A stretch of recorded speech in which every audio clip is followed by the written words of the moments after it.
Hey, so early in my journey with music theory, or my quest, or whatever word you want to use to get from point A to point B, when I started to learn how music works, and I learned a major scale, and I learned some chords, and some other scales, um, and I had learned like what chords go in a key, how they relate to each other. I started to want to learn how chord progressions worked because I thought that was really important. And I'm a lover of chords, and I think they're everything in music, in harmony and melody and guitar solos. There's a ton of videos on following chord changes because they're really that important. So, I learned how to kind of put chords together, and some common progressions and some not so common progressions to make things more interesting. And I want to go over that today and kind of show you how you can take chords of a key, learn how they function, put them together, and create something awesome. And once that door opens for you, really there's like a ton of things that come out of that once you understand how chords work.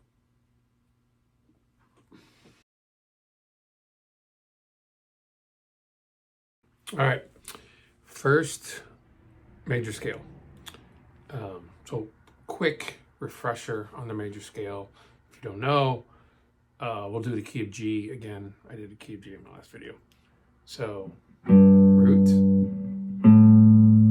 whole step, half step, whole step, whole step, whole step, half step. So in the key of G, that's G, A, B, C, D, E, F sharp, G. Okay. The chords of the major key are in order 1, 2, 3, 4, 5, 6, 7. Major, minor. The 3 is minor. 4 is major. 5 is major. 6 is minor. Now the 7 is a diminished chord, which you're never going to use unless you're doing jazz, sometimes blues, but we typically play a half diminished. It looks like this, but I'm not going to go over what it is. And then back to the root. So that's it. 1, 2, 3, 4, 5, 6.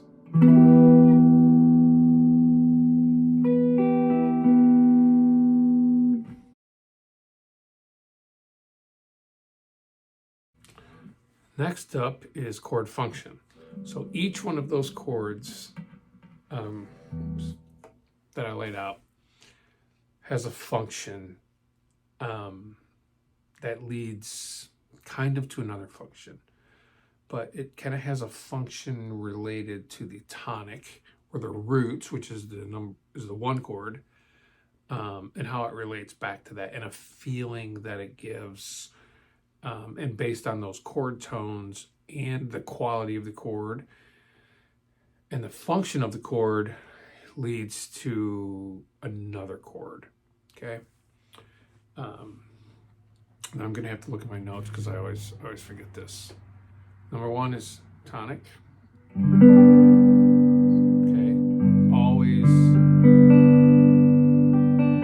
It's always going to bring you back to the root. The 2 is minor. Subdominant. Okay. So let me back up. You have 3 families of chords: tonic, subdominant, dominant. That's it. It's 3. The dominant, the 5 5 in this case, we'll go over that more in a minute, is always going to want to resolve to the tonic. So I'll play the 1, 4, 5, show you what I mean. 1, 4.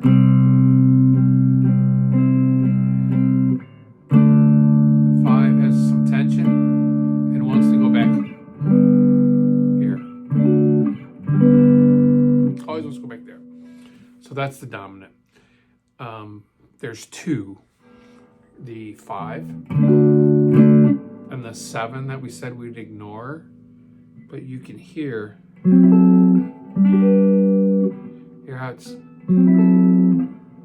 a little uneasy, and he wants to go to this 1. So, and the other family is the subdominant. So that's the 2. The subdominant always wants to lead to the dominant chord. So you go 2.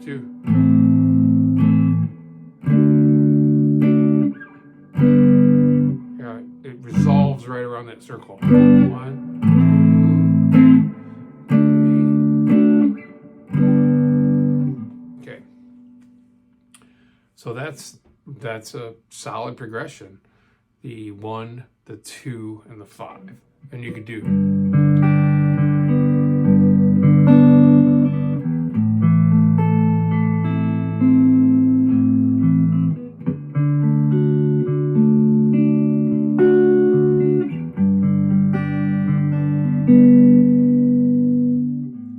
a lot of times if you go tonic, subtonic, or I'm sorry, tonic, subdominant, dominant, back to the tonic, it's a solid progression. Okay. But another thing you can do is you can kind of chain subdominants together. So before we do that, I forgot to describe the chords. Okay, back to where I started. Tonic, subdominant, tonic, because it shares a lot of the same. And then subdominant again, dominant, subdominant, and then the 7 is a dominant. So your subdominants are 2, 4, 6. Your tonics are 1, 3, and your dominants are 5, 7. Okay, now you can chain subdominants together to kind of extend that pull to the dominant. It actually gives it kind of more attention because it lingers for a minute and then goes to the dominant. So it's a stronger resolution. Like when a chord pulls to another chord, that's a resolution. So if we go 1, 2, 4 and extend the subdominant and then go to the 5, which is the dominant, it extends that resolution. So the 5 is like, oh, like a breath of fresh air. And then back to the tonic. So if we'll do 1 bar of each. So 3, 4, 2,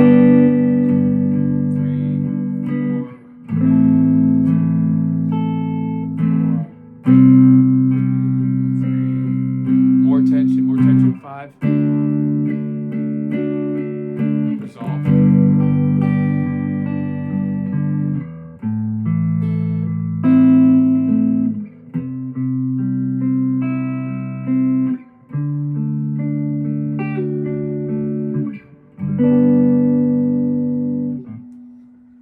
Same thing with 6. So we'll do a popular chord progression and we'll get into that more later. But we'll do the 1, 4, 6, 5. Again, extending the subdominant range. So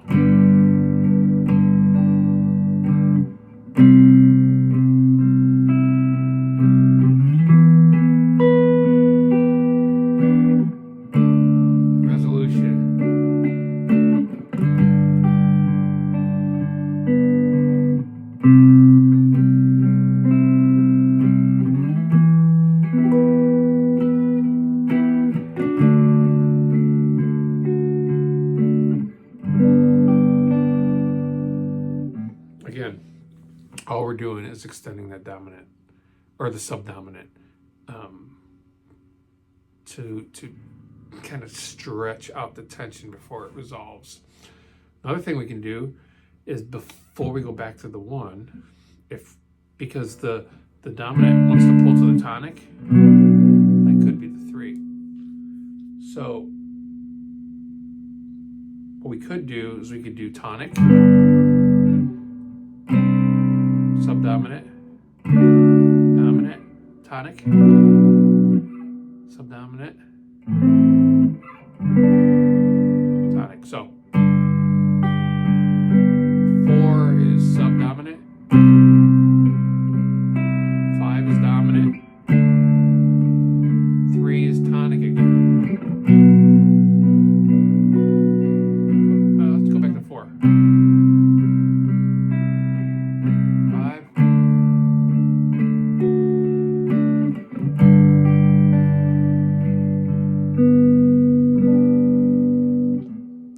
So you can build a song out of those chords as long as you know how they relate to each other. Now those are rules that you can break. You can break those rules, totally break those rules. But if you stick with that formula, that's really going to help you kind of put something musical together.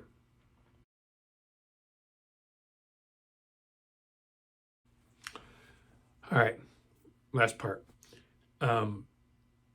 Let's talk about some common chord progressions and why they work. So we'll talk about 3. The first one is 1, 4, 5. We talked about 1's a tonic, 4 is subdominant, 5 is a dominant, and back to them. This is 12-bar blues. This is, gosh, it's worship music. It's pop music. It's a lot of different genres because it works. So 1 bar of each.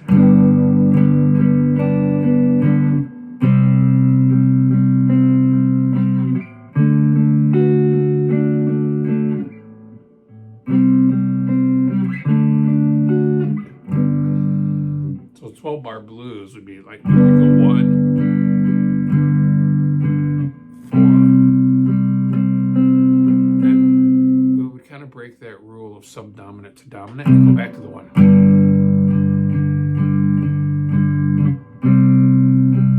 4, and then we would go.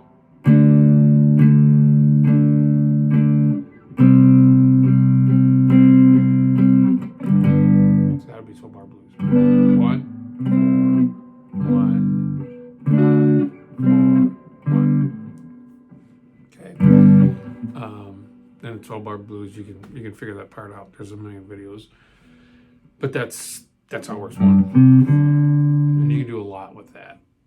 The other common chord progression is the extension of the subdominant that I talked about, and that's the 4, the 6, the 5. So 1, 4, 6, 5. Tons and tons of songs. So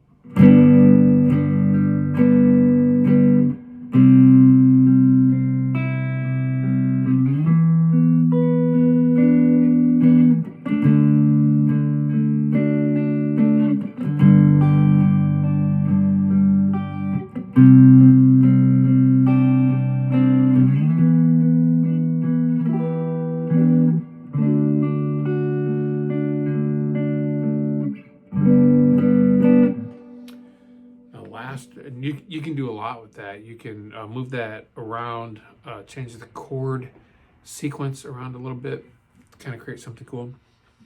And the last one that I'll talk about is jazz, sort of. Intro to jazz intro. 2, 5, 1. Same thing. So 2, subdominant, 5, dominant, 1. So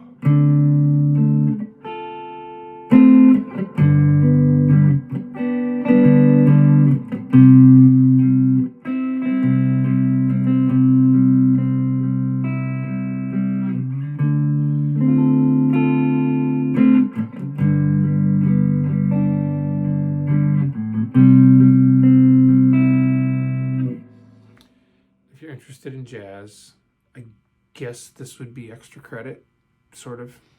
Not really. If you jazz or blues is almost never just going to play a major or minor, right? So if you lift your pinky, you have a minor 7. So in a key of C, D minor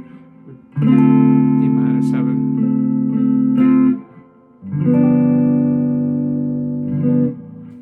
This is a dominant 7, which is some people call it a major minor 7, yada yada yada. It is a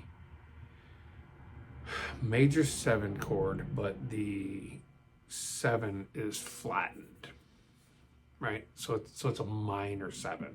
So it is a major chord with a minor 7. That's what gives it that dominant sound. And then you would do the major 7 for the 1. So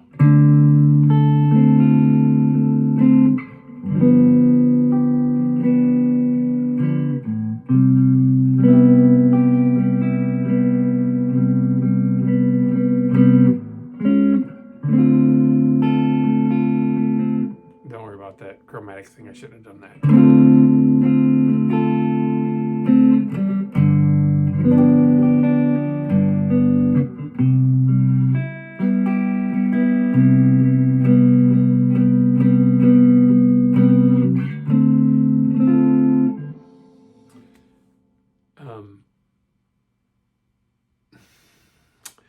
Since I cracked open the Pandora's box on 7th chords, I'm going to zoom in and show you how to play them really quick so you can get that cool jazz sound, and do some jazz chord progressions and some really cool stuff over that.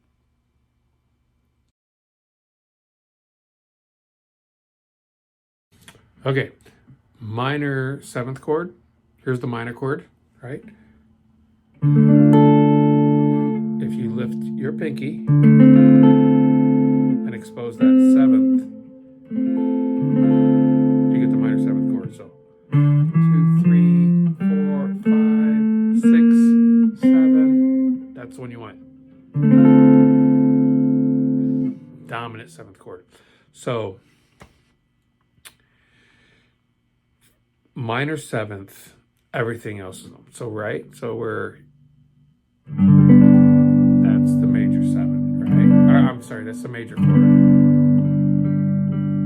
And the major 7th would be here. But if we flatten it to a minor, we're here. So it's actually the same shape as this, just down here. Okay, major 7th. So this is a major chord, right? This is the root here. I'm sorry, octave. You add that and keep your 3rd. So instead of, this is your 3rd here. This is your root. This is your 5th. So you're gonna put that flat, or put that 7 in there. That's it. So it's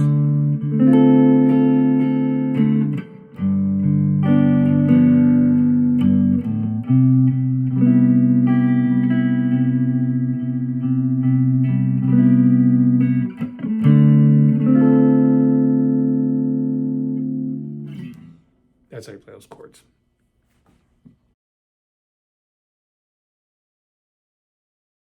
All right, so that is how I got started with chord progressions and making music.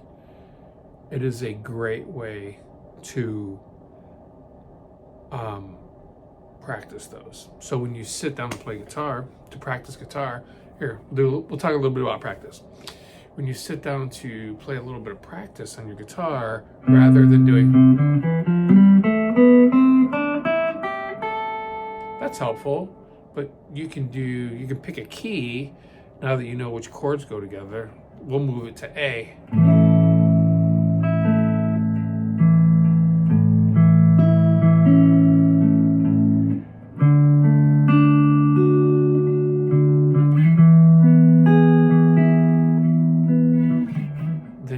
start playing chord tones over top of that.